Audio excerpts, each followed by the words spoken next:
This next piece I have is called No Second, No First. No second, no first. Without the second, you find yourself in the back of a hearse, or worse, behind bars in this the land of the stripes and the stars, because you gave up your arms and you were charmed to exchange sacred liberty for pseudo security, safety from terrorists far, and criminals and crazies that live near, because those are the ones that you fear. It's not the distant, devoted desert devils in Arabian sands and foreign lands. It's not the deranged, insane deviants that will drain you of your freedom, nor the desperate desperados, criminals that are your greatest foes. But it's the ones who are sworn to protect you that will step on your toes and deliver blows that bring bruises and even death to your body and your soul. No second, no first. Let's continue to the second verse. See, it's the domestic tyrants, the desktop dictators, it's your unfriendly neighborhood politicians and bureaucrats that will sack you of your ability to fight back by keeping your gun in the rack. Let's face the facts. Government is worse than any game because it claims the right to rule and it uses the people's name to gain control by using bold words they call laws.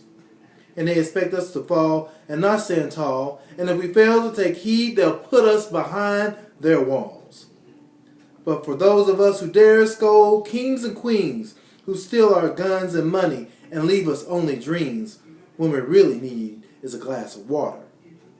No second, no first. Let's move on to the third and final verse.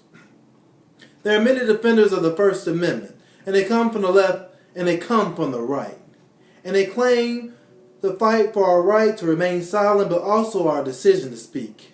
And this goes for the weak as well as the strong, and those who speak truth and those who speak hateful wrong. This freedom goes even for the dirty songs to the sacred songs. The songs and sinners are quaint, but the strong voices that the powerful fear to hear, because our words are more than utterances and sounds, but they are backed up by guns and magazine rounds and pounds of ammo. Plus, we got the memo. We're free men.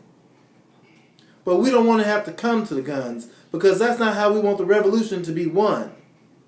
We don't want our daughters and sons' blood to run in the streets. They say the pen is mightier than the sword, but we live in a day where the pistol and the rifle reign supreme.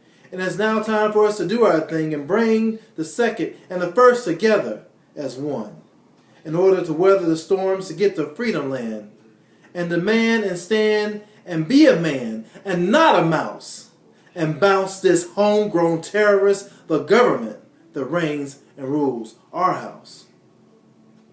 No second, no first.